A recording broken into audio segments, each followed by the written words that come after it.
Good morning, everyone, and welcome to Orange Coast Unitarian Universalist Church. My name is Wendy, and I'm your worship associate today.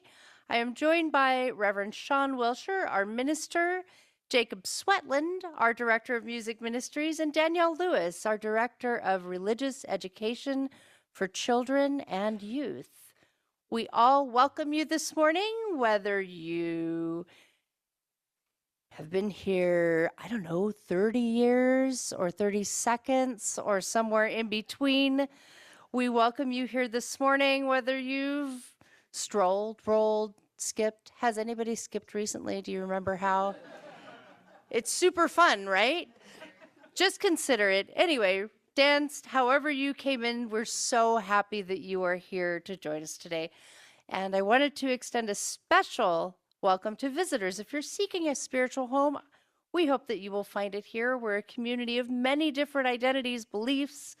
We're bound by not dogmas or creeds or fears, but rather a covenant to create a welcome, inclusive, and loving community.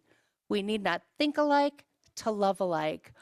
Our sermon today will be about lessons and pieces of wisdom that we might be able to learn from the Black church about activism, liberation, spirituality, and resilience. And in the spirit of building this community, let us recognize our many volunteers. Thank you so much, volunteers, for everything you do. Thank you for helping us put this service today. And Roomers, we invite you to silence your cell phones now. And Zoomers, we invite you to say hello in the chat. As we worship today, let us acknowledge that our church property rests on the sacred ancestral homelands of the Ahachiman and Tongva peoples who seek justice and responsible stewardship for the earth. We begin our service today with the lighting of our chalice, and this morning I would like to invite Marilyn up. Marilyn is a friend of the church, and she's been here for about a year now. And Marilyn says she went to every church in Orange County in search of one that she felt shared a shared consciousness. So thank you for lighting the candle, Marilyn. And join us in saying our unison affirmation. Love is the spirit of this church, and service is its law, to dwell together in peace, to seek truth and love, and to help one another. This we affirm together. Please rise in body or spirit, and we'll sing our opening song. I just want to say a few words about today's music. It will all be African American spirituals. We got a, wow, okay, excited. I can't wait then. The theology of these spirituals that you hear today may not be yours, but they express a truth that we all relate to. So I hope you enjoy the music that we have here today. Opening up is There Is a Bomb in Gilead.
So I'm indebted this morning to Reverend Judy Tomlinson for introducing me to the poet Nikki Giovanni. Now, as Jacob mentioned, a lot of the music that we're going to hear today are African American spirituals. And this is what Mrs. Giovanni had to say about the origin of spirituals, she believes that they were connected to the Middle Passage, slave ships, and ultimately then also links them to her poetry. She said this in an interview to Krista Tippett. So we had the people coming across the ocean, not knowing where they were going, but knowing whatever it was, they were not going to go back to where they used to be. So somehow or another, they had to make a decision. How do we go forward? It had to be a woman who said, I need to settle my people down. And when you consider that there were a lot of languages going on, she didn't speak English, they didn't speak Swahili at that point. There were many languages, and the only common language is going to be So when we get to what is going to be ultimately the United States, these people had created a way of speaking to themselves, to each other, through the language, through spirituals. Well, a part of what I'm doing is articulating, if I would be unfortunate enough to be on that ship, I would be that person who started the song, because somebody has to raise a voice.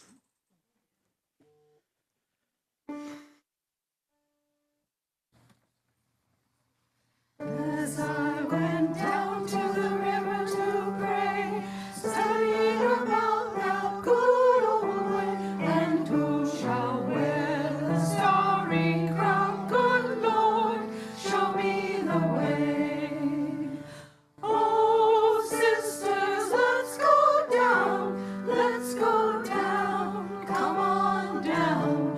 Oh, sisters, let's go down, down to the river to pray.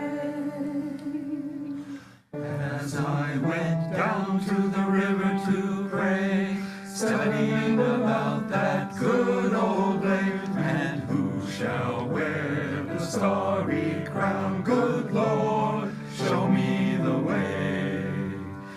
Oh, brothers, let's go down, let's go down, come on down.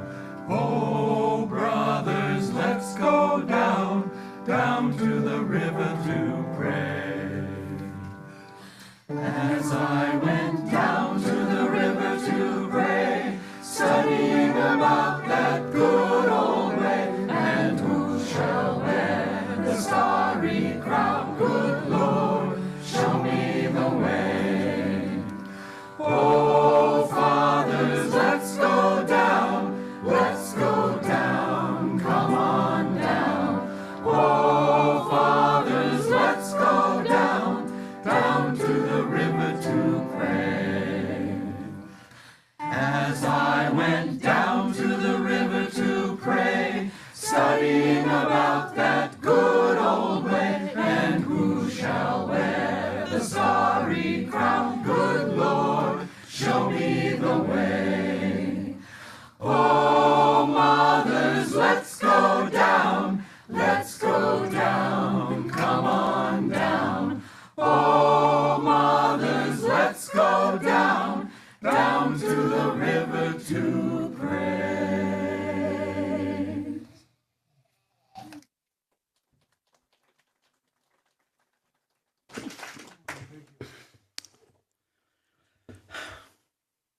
Do we have to go to church? Naomi wailed as Mama Tasha laid out her dress and huffed as Mama Rose tied the ribbons to her hair. Mama Rose chuckled, "Oh, the Shining Light Church is important, baby." Mama Tasha nodded. "It's not just a place to pray, it's a place that has helped our people for a long, long time." Naomi just rolled her eyes. Church was too early. It was too long, and it was too boring. But her moms wouldn't change their minds, so she stomped behind them all the way down the street. The tall wooden doors of the Shining Light Church stood open just like they did every Sunday. The bell rang overhead, and the voices of the choir practicing spilled out into the warm morning air. Naomi sighed. She slumped into a pew and stared at the ceiling, waiting for the service to begin. Mama Tasha leaned close and whispered, "Do you know how special this church really is?" Let's tell you a story. A long time ago, when your great-great-great-grandfather Josiah was just a boy, black people weren't free. They were slaves, being forced to work land without pay or being treated nicely. They weren't allowed to leave the plantations where they worked, added Mama Tasha. But people would sneak away to places in the woods called hush harbors, where they would gather and worship and plan escapes. That's how this church started, as a hush harbor. There were other churches like Shining Light that became hiding places and safe harbors for people trying to escape. Naomi, whoa, like this church? Mama Rose nodded. Right here, people whispered secret plans. And do you know how they found out about those secret plans and their way to freedom? No. They sang songs, Mama Tasha said, but not just any songs, songs with hidden messages called code songs. Naomi kind of straightened up. Like what? The song Wade in the Water warned people to walk through rivers so that the dogs couldn't catch their scent, those dogs that were sent after them. And Follow the Drinking Gourd gave directions to escape north by following the stars, the Big Dipper. Wow, Naomi's mouth dropped open. The same songs that she had sung almost every Sunday had been secret codes. Mama Rose continued, even after slavery ended, life was still unfair. Black children weren't allowed to go to school, so Shining Light Church became a school in addition to being a church. Miss Olivia was the teacher, and she would gather the children on these very benches, and she would teach them. She taught them their ABCs and how to write their names. Well, Naomi was surprised. She'd learned to read and write at school, and she never thought about what it'd be like to not have that chance. So because of this church, kids like me got to learn? Mama Rose nodded. Exactly, because education is freedom. But even when Grandma Sarah was a little girl, things were still really unfair. Black people weren't allowed to sit at certain lunch counters or use the same water fountains or even vote. That's so wrong, said Naomi. It was, Mama Tasha agreed. But churches like this one gave people the strength to fight for justice. Mama Rose nodded. Dr. Martin Luther King Jr. spoke in churches just like ours. People gathered here to plan marches and protests. They believed that together they could change the world. Oh, and they did. As the choir began to sing an opening song, Naomi looked around and she saw Miss Olivia's great-grandchildren sitting in the front pew, holding hymn books. She saw Brother James, who helped run the food pantry every Saturday. She saw the stained glass windows glowing in the sunlight and saw her two moms smiling at her. Some people thought that families like hers didn't belong in church, but Shining Light Church welcomed everyone. It had always been a place where people fought for what was right, a place where people were protected, taught, and loved. Naomi sat up straight. She had not wanted to come to church this morning, but now she understood that Shining Light Church was her history, her strength, and she would never take it for granted. That's our story for today. I'd like to invite Danielle Lewis up here to light the children's chalice, and we'll sing our children out to their religious education classes. Behold you in our love as you go, as you go. May your heart be at peace as you go. To nurture the spark of your precious life. We hold you in our love as you go.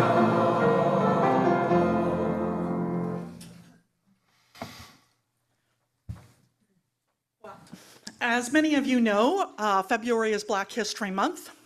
It's also the theme for this month is inclusion.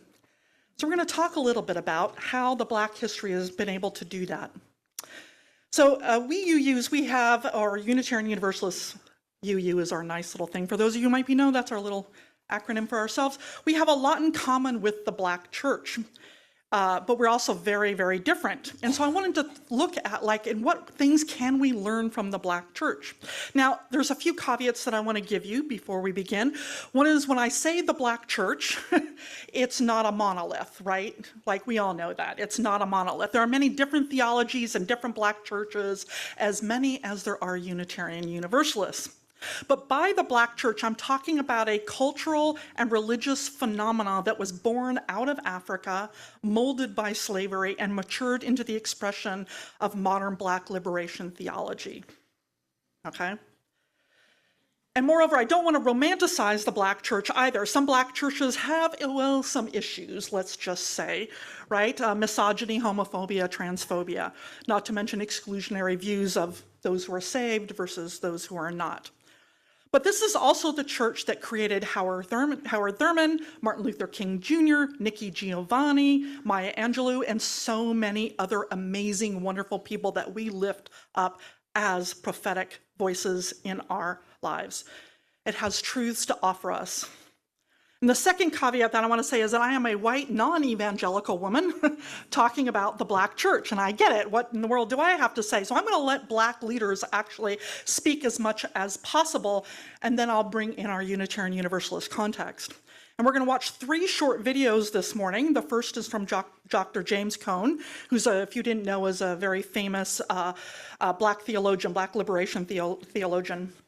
And this is an excerpt from a speech talking about how he became a theologian. Why did he want to become one? And I think the question he asked himself is one that a lot of Unitarian Universalists can have asked themselves, and why they gave up Christianity for many people.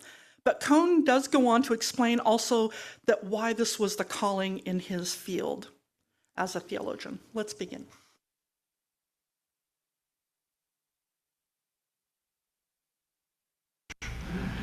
If God is in the world where people are abused and exploited, what then is God doing? This was my question as I wrestled with the fire that was burning inside me. Christians are called by God to plunge themselves into the world on behalf of those who are voiceless and hurt. The great Russian writer Dostoevsky said, quote, "There is only one thing I dread, not to be worthy of my suffering," unquote. As I reflected on that saying in relation to Black suffering, I said, there is only one thing I dread, not to be worthy of the life that the suffering of my Black ancestors have made possible for me.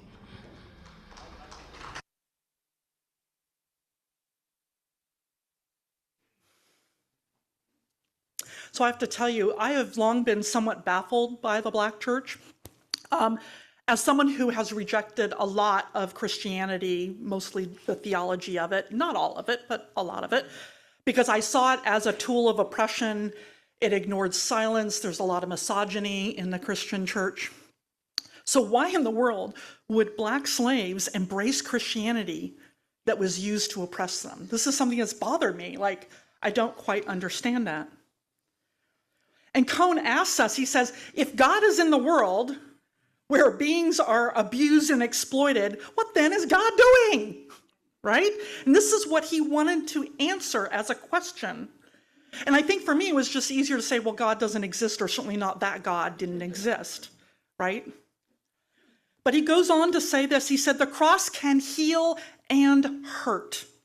It can be empowering and liberating, but also enslaving and oppressive. There is no one way in which the cross can be interpreted.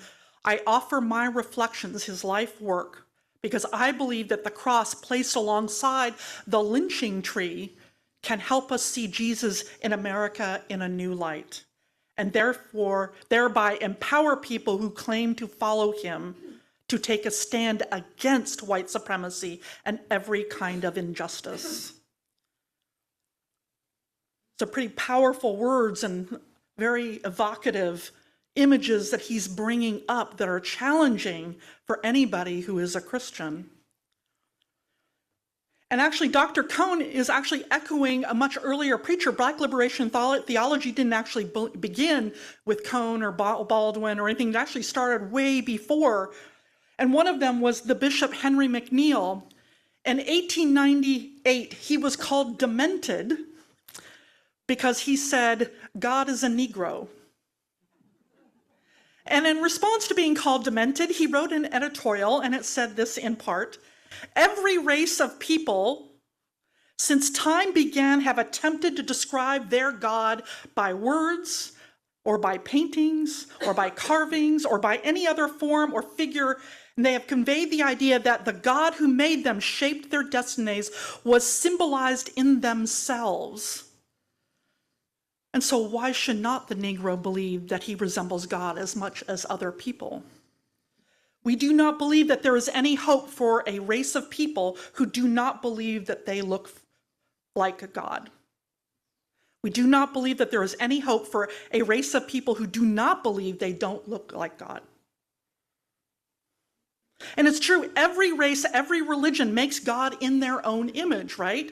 And identity empowers people. It gives hope and it builds a sense of belonging. They saw the truth of Christianity.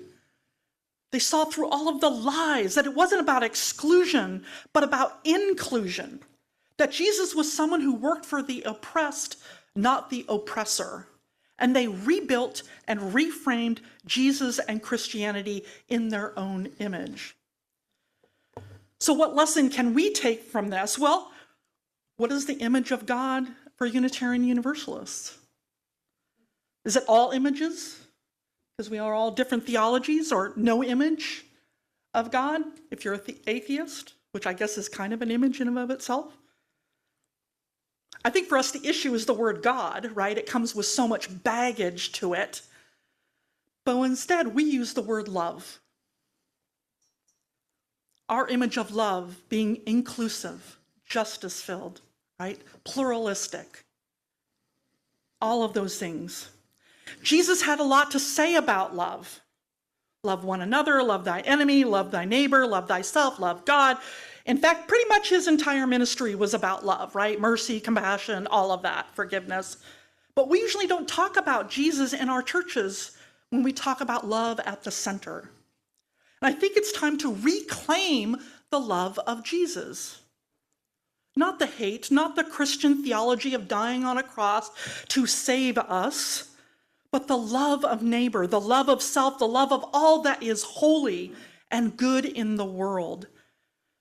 That in this day and age is a saving message, and it's one that is so needed right now. There are people crying out in suffering and oppression, and they need to know that love is at the center, and it's at the center of who Jesus was.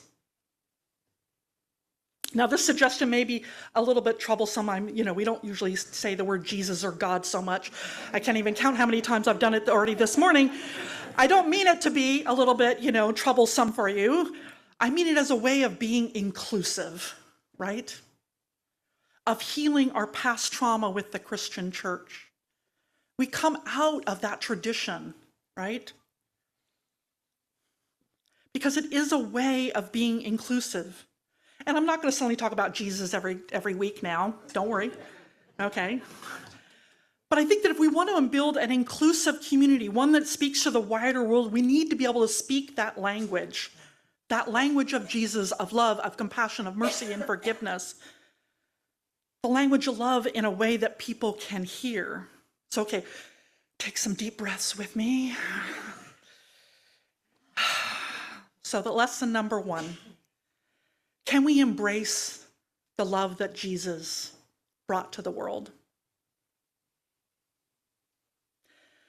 We're going to sing along with the choir now one of the code songs, Wade in the Water. I invite you to think about this first lesson as we sing with the choir.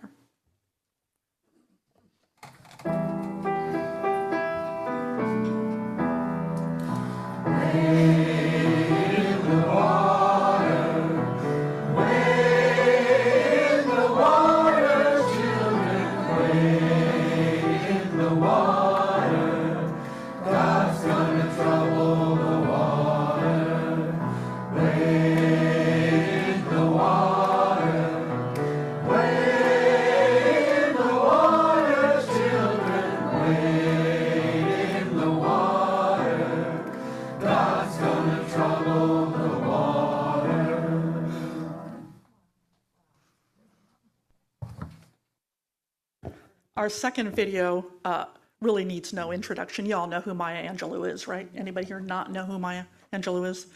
She's one of my favorite people in the entire world. So let's hear what she has to say. There's an African-American song, 19th century, which is so great. It says, when it looked like the sun wasn't gonna shine anymore, God put a rainbow in the clouds. Imagine. And I've had so many rainbows in my clouds. I had a lot of clouds, but I have had so many rainbows. And one of the things I do when I step up on a stage, when I stand up to translate, when I go to teach my classes, when I go to direct a movie, I bring everyone who has ever been kind to me with me. Black, white, Asian, Spanish-speaking, Native American, gay, straight, everybody. I say, come with me. I'm going on the stage. Come with me, I need you now. Long dead, you see? So I don't ever feel I have no help. I've had rainbows in my clouds. And the thing to do, it seems to me, is to prepare yourself so that you can be a rainbow in somebody else's cloud. Somebody who may not look like you, may not call God the same name you call God, if they call God at all, you see? And may not eat the same dishes prepared the way you do, may not dance your dances or speak your language, but be a blessing to somebody. That's what I think.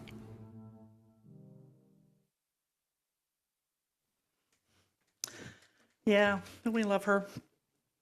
How do you think that the Black church informed Maya Angelou in the world? Because it did. She grew up in the Black church. So I want to introduce you to the woman on your left right there. That's Reverend Dr. Flora Wilson Bridges. She was a professor of mine in seminary. She's absolutely awesome. She was really great. And I remember her walking in one time to class, and she, as I was sitting, I think somewhere near the front row, and I remember her kind of glancing over at me and going, I don't understand UUUs. Why aren't you bigger than you are? You guys got it going on. You're inclusive, you're open, welcoming, justice focused. Why aren't you bigger? I'm like, I don't know.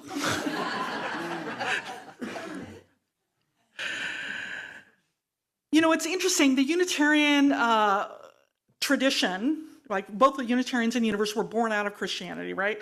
But Unitarianism, in many ways, as a denomination, was born out of a reaction against the emotionalism of the Great Awakening in the 18th century, right? So this was the circuit riders going around, preaches hell and damnation to everybody, and people were, you know, swooning, and they had the tent revivals and all of that. And the Unitarians were kind of these intellectuals going, whoa. That's a bit much, okay? And Universalism, however, was actually very spiritual in many ways, but it was about a specific emotion, right? It was about the love of God, right? But what's interesting is that the Black church was born out of suffering, right? People who needed to express that anger, that fear, that sense of despair and of hope. And so they have a lot more emotion in their services. And I think this is why, one of the reasons why we've remained a little bit smaller is that we tend to still be in that intellectual space. And we think that, oh, if we're going to embrace emotionalism, where we're all going to fall onto the floor in like a frenzy or something like that, you know, that's what Du Bois actually called it kind of disparagingly. He didn't like it either. And I think that this idea of spirituality is really about wanting to connect to something that's larger than ourselves. And it doesn't have to be expressed in God language, right? Take Dr. Angelou, right? Be a rainbow for someone else's cloud. What a beautiful image, right? It's simple and it's heartfelt. I bring all the people who have ever been kind with me. When she goes on stage or whenever she does something hard, right? Now you might think that that is actually, oh, that's a nice metaphor, right? That she brings the learning of people, but actually she is a womanist theologian.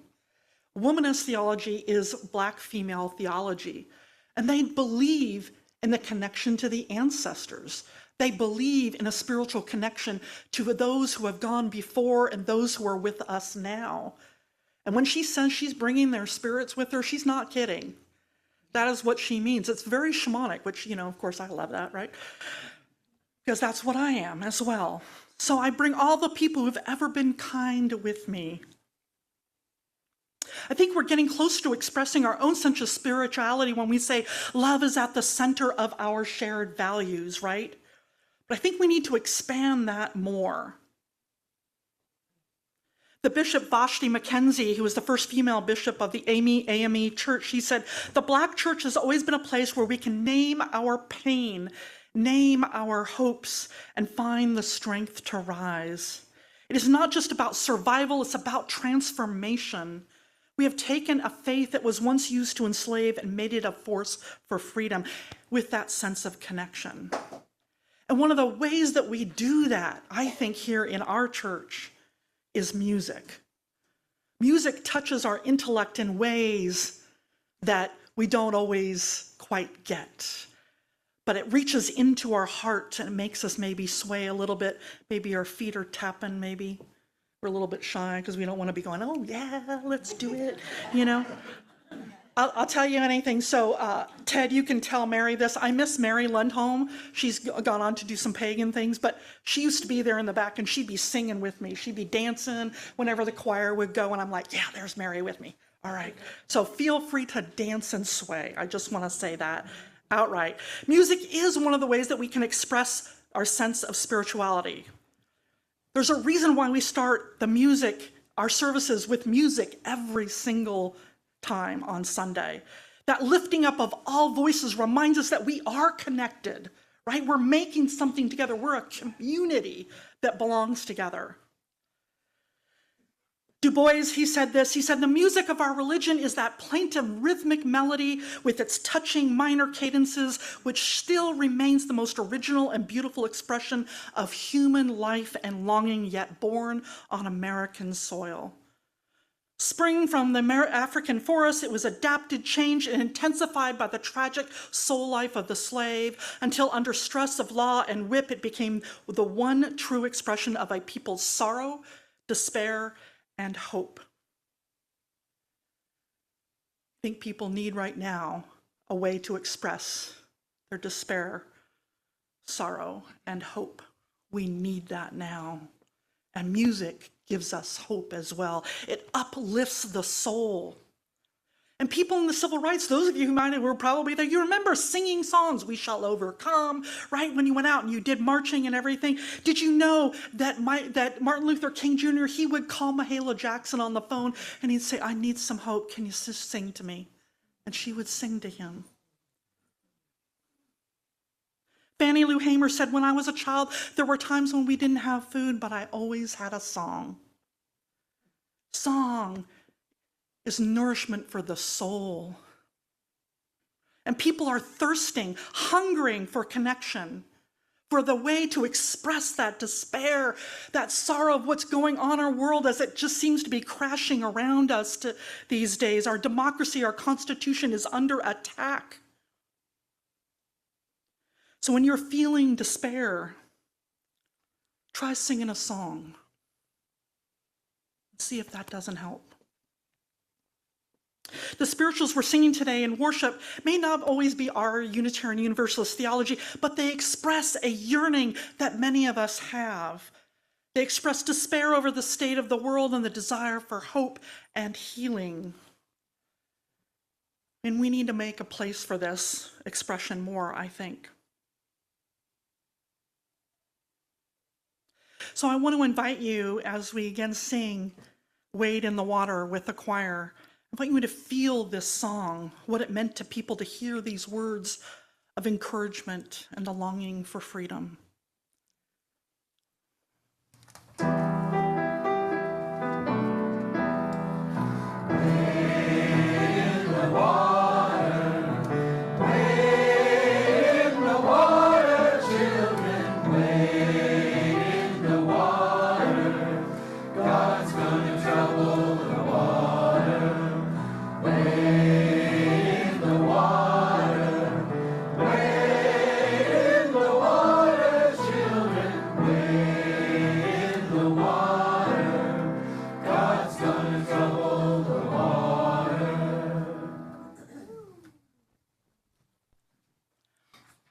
Okay, our third video today.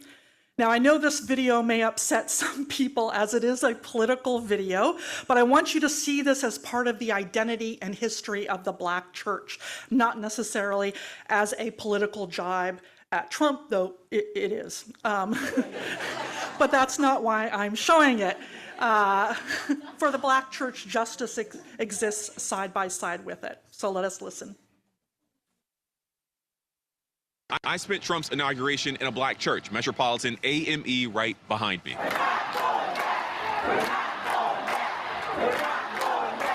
And one of America's oldest resistance forces was in full swing. I talked to a few of the people who came to this event, and they had this to say. Even though I'm not gay, I'm not trans, I'm not poor, I'm not an immigrant, I'm not a migrant, I'm none of those things, but those people matter, and their rights matter. And that's why I'm here, and that's why I'm going to keep fighting. I've been fighting since my hair was a different color than it is now, and my whole life. I grew up in the segregated South. I know what it's like to drink from a white water fountain, a colored water fountain. I know what that's like. I know how it feels to be othered. I know how it feels to be marginalized. And I can't sit by idly and do nothing while that continues, and in fact escalates. We have now the 47th president that is getting ready to come in, and he is just everything that stands against Dr. King. And we're here to just continue in the spirit of Dr. King and continue in the legacy to fight for justice. So many people are worried about what's going to happen, but our biggest thing from our leader, President and founder Reverend Sharpton, is continue to trust God. This historic church was established in 1838. It's where Frederick Douglass and Rosa Parks were laid to rest, and right now it's where Al Sharpton is talking about the legacy of Dr. Martin Luther King Jr. How are you, Mr. Trump, on Martin Luther King Day? Gonna pardon folks that beat up police officers. How are you, Mr. Trump, on the birthday or the federal holiday of a Prince of Peace and Nonviolence, gonna excuse those that caused death of Capitol Police in the nation's capital? How dare you, Mr. Trump? Being here is a reminder that this is what surviving difficult times has looked like in this church community for 180-something years. Through slavery, civil war, civil rights movements, assassinations, depressions, recessions, and disappointing election outcomes. Justice! Help me! No justice! Help me! No justice! Help me! What do we want? Justice! What do we want? Justice! What do we want? Justice! Help the person next to you, tell them you love them. And if America is to survive the next 4 years, it could probably stand to take some notes.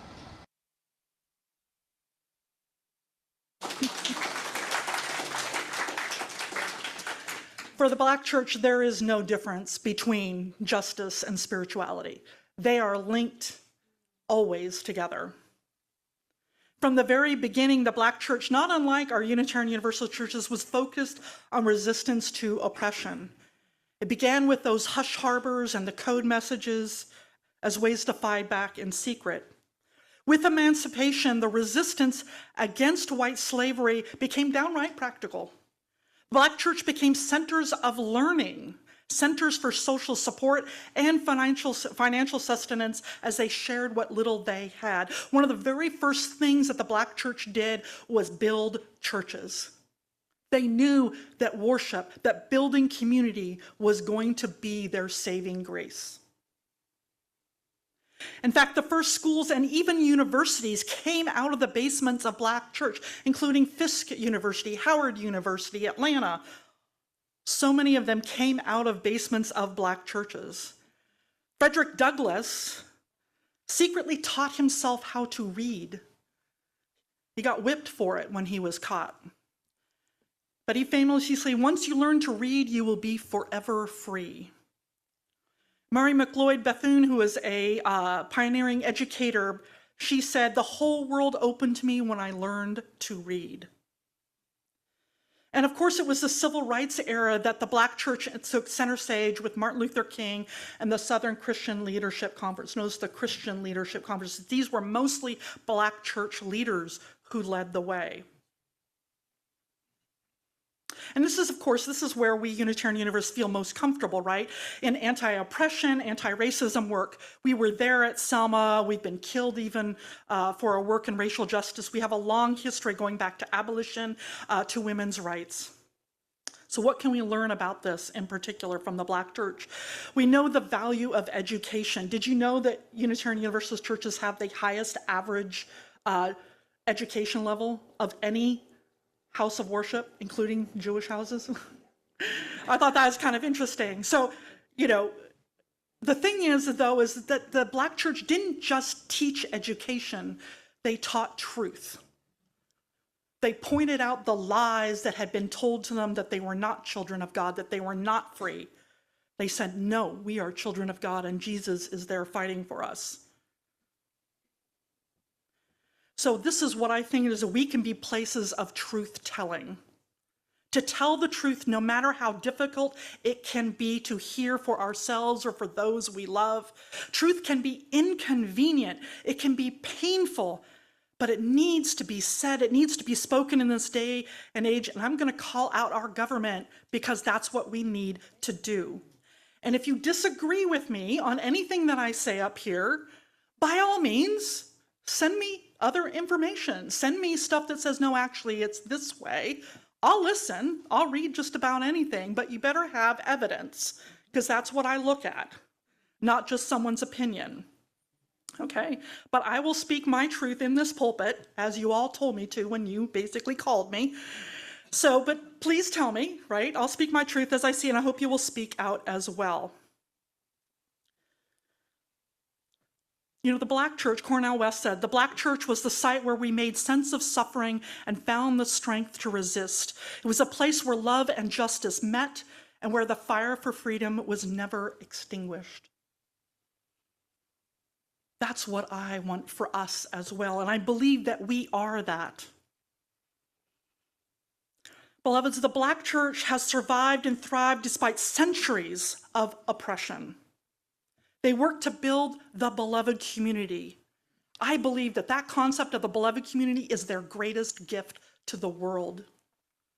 This idea that we can build something that is inclusive of everyone, that works for justice in the world and making ourselves better in the world and making the world better.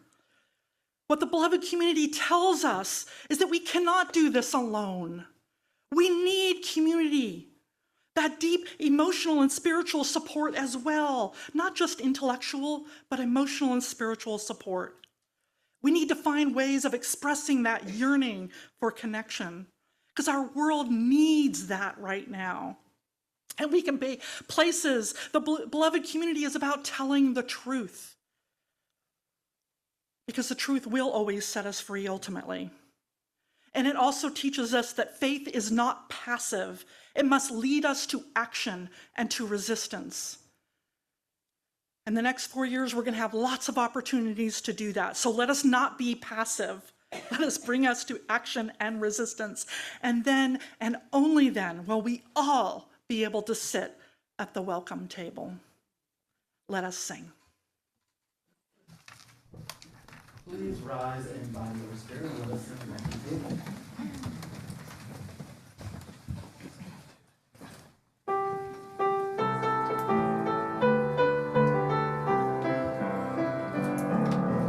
We're gonna sit at the welcome table.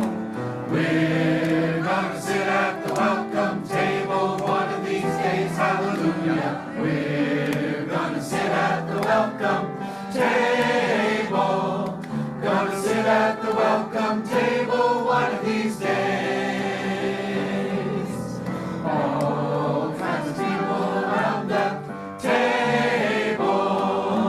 All kinds of people around that table one of these days, hallelujah. All kinds of people around that table. Gonna sit at the welcome table one of these days. No fancy style at the welcome table. No fancy style at the welcome table one of these days, hallelujah. No fancy style at the welcome table. Gonna sit at the welcome table one of these days.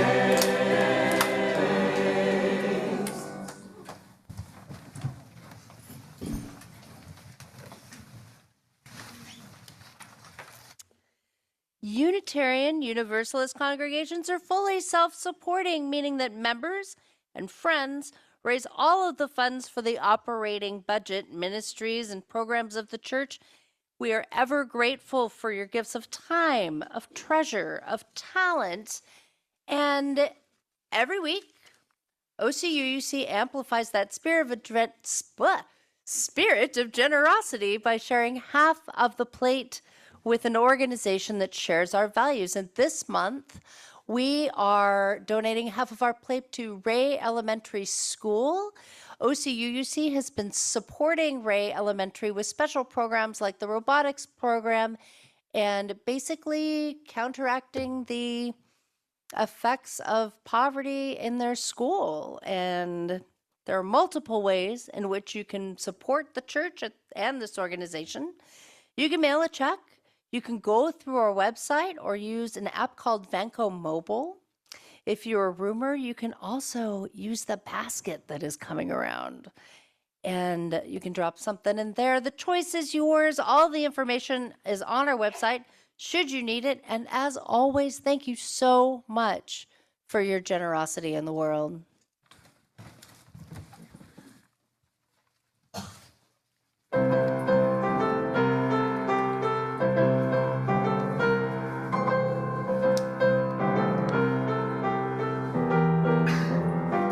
Every time I feel the spirit moving in my heart, I will pray. Every time I feel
Spirit moving in my heart.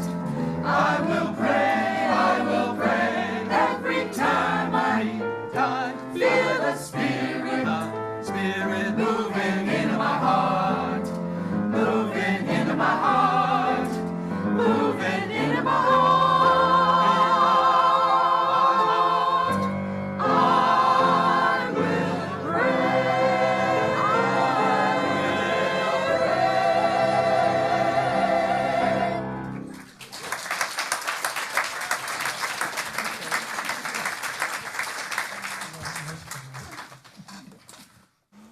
Okay, gotta gather my breath.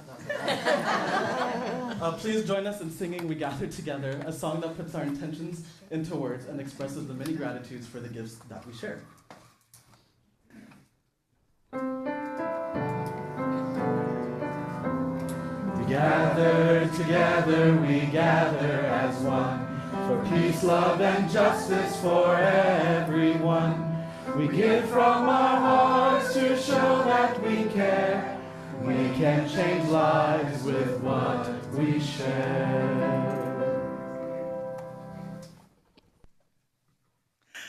Well, now is that time when we honor the important events and people in our lives with our weekly ritual we call Joys and Sorrows. And you're invited, one and all, whether you're a member, friend, visitor, roomer, or Zoomer, to participate. I'd like to invite Judith Stamper up here to join me. She's one of our pastoral care team members, and she will assist you in lighting candles if you would like. So the idea is if you come here today holding something close to your heart, moments from the last days, weeks, or hours that you have holding in your core, that struck you at your core. If you'd like to honor such a profound joy or sorrow, you're invited to do so. If you're a roomer, you're invited to come forward and light a candle. And if you'd like to share your joy or sorrow, you can write it on a piece of paper that our ushers also can give you if you didn't get one when you first came in. You can write it on the slip of paper and then hand it to me when you come forward to light your candle. If you're a Zoomer, of course, you can write it in the chat, which is why I have my phone open over here. So when you do that, what it will do is Judith will then light a candle for you. So please come forward and then I'll read those joys and sorrows out loud.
Well, I've had a few joys and sorrows that were sent to me ahead of time. One was by Ralph, who is enjoying 2 birthdays this week.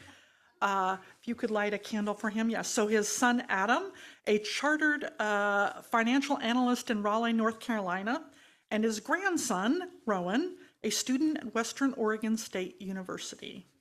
Right on. Happy birthday to them. And Elizabeth Kay, she said she was at our leadership retreat yesterday. She said she got sick on the way home, so she asked me to say this, that on Tuesday this past week, she had an endoscopy and a colonoscopy.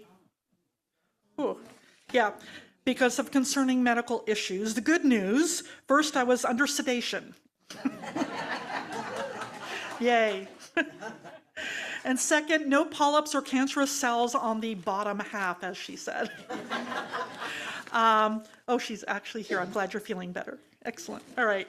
Unfortunately, they did take biopsies from the endoscopy, which is the top half, and still experiencing symptoms while waiting for results. Please pray for treatable results. Absolutely. All right. And then I'm going to read here online.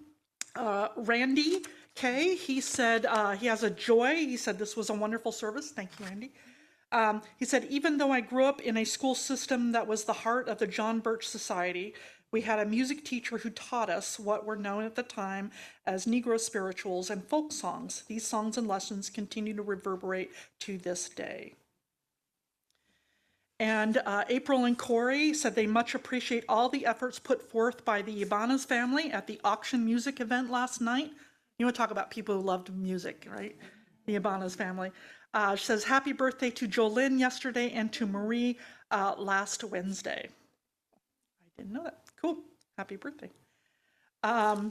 Lee Marie, Reverend Lee Marie, she said, I love the music this morning, recalling Pat Wright's Total Experience Choir in Seattle, and on my day off from my own church, attending the huge Black Mount Zion Baptist Church, where the music and the love they shared would stay with me all month long. My youth group said, we want to sing like that at our church. Thank you. I've been to that Mount Zion Baptist Church. That was a really cool experience too. At any rate, all right, so what else do we have here? We've got, let's see, Dave Carlson. He's lit a candle of joy for the experience of worshiping in a Black church for 2 years after the Martin Luther King was assassinated. Ooh. And Simone, she lit a candle of gratitude and love. She said, my friends in England and France, since my youth, for caring about me. It's wonderful to have those people lifelong friends, isn't it? Yeah. And Lori Kay lit a candle of sorrow. I didn't know this, maybe some of you did, that the roof at the South Coast Repertory's production building collapsed last night. And lots of sets and costumes were lost. That's really, I hope nobody was hurt. I don't think anybody was hurt, but my goodness. And Jeffrey, he said, if you could light a candle for him, he says, I have an MRI this Friday. Please hope for good results. We hope so, definitely. And then the last thing I want to mention today is we have a tradition in this church that once you hit 90 or above, that we sing happy birthday. And somebody turned 93 this week, the Shirley Thorne. So we're going to sing her happy birthday. Let's do it.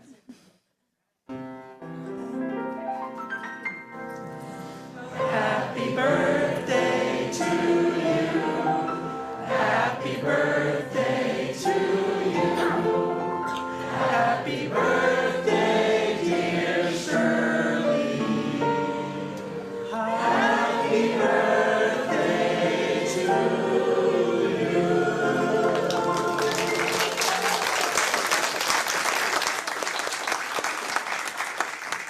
Thank you. And many more. All right, let us hold and love all the joys and celebrations and all the hurts and sadness that we're both spoken and silent. Let our joys remind us to be thankful, our concerns remind us to hope, and our sorrows remind us to connect with one another. Let all these moments remind us that we are not alone. Please join Judith in a spirit of prayer or meditation.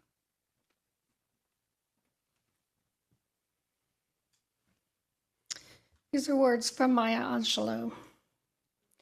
Father, Mother, God, thank you for your presence during the hard and mean days. For then we have you to lean upon. Thank you for your presence during the bright and sunny days. For then we can share that which we have with those who have less. For those who have no voice, we ask you to speak. For those who feel unworthy, we ask you to pour your love out in waterfalls of tenderness. For those who live in pain, we ask you to bathe them in the river of your healing. For those who are lonely, we ask you to keep them company. For those who are depressed, we ask you to shower upon them the light of hope. Dear Creator, you, the borderless sea of substance, we ask you to give to all the world that which we need most, peace. Amen.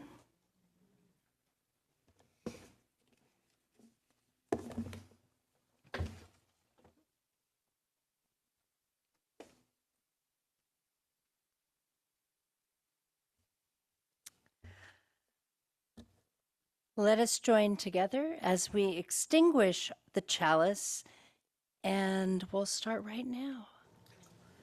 We extinguish this chalice, not the light of truth, the warmth of community, or the fire of commitment. These we carry in our hearts until we are together again. Thank you, everyone. If you're a guest or a visitor or someone who hasn't yet been known to us, I invite you to become part of this beloved community. If you would like to know more about the church, we invite you to either stop by the welcome table, which is right outside the courtyard, grab some coffee, start talking to some folks, and we'll get you started. But you can also contact us at hello@ocuuc.org, and we will help you get connected. Zoomers, you are welcome to stay and chat with each other online. We want everyone to feel part of this beloved community, so please reach out and we will help you get connected. And of course, different ways that we can get connected are up here. There's a couple of things I really want to point out to you. One is that there's a men's renewal weekend coming up in April.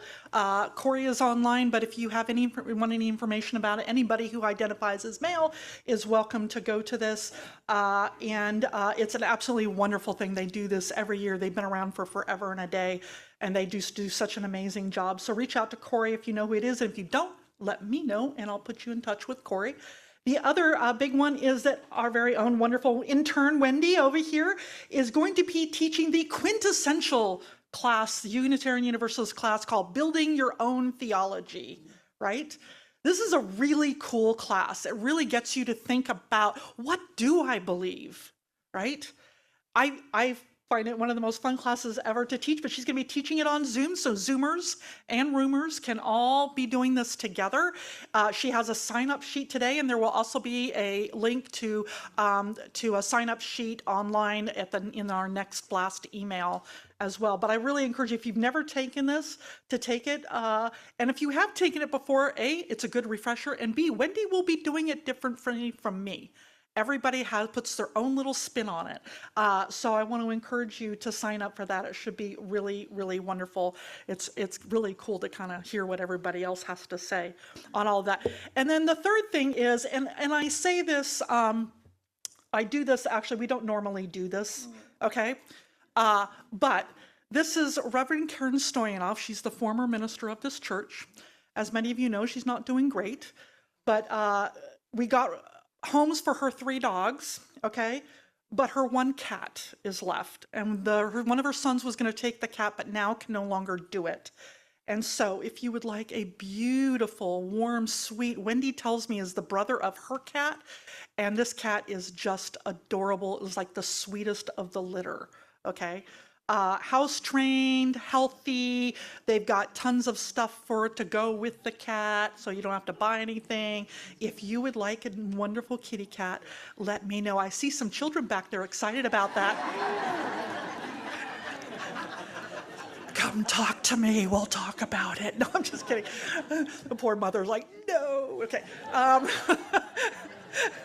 But yeah, something to think about at any rate. Come and see me. I know Karen would love it, this wonderful animal, to go to another Unitarian Universalist. So, all right. Thank you all for being here today, and may you be a rainbow for someone else's cloud. Let us sing our recessional song. Let us go out and all do our part. Let us go out, bring joy to each heart. Let us go out, when indifference destroys. Let us go out with joy. Let us go out and all do our part. Let us go out, bring joy to each heart. Let us go out, when indifference destroys. Let us go out with joy. Let us go out with joy. Let us go out with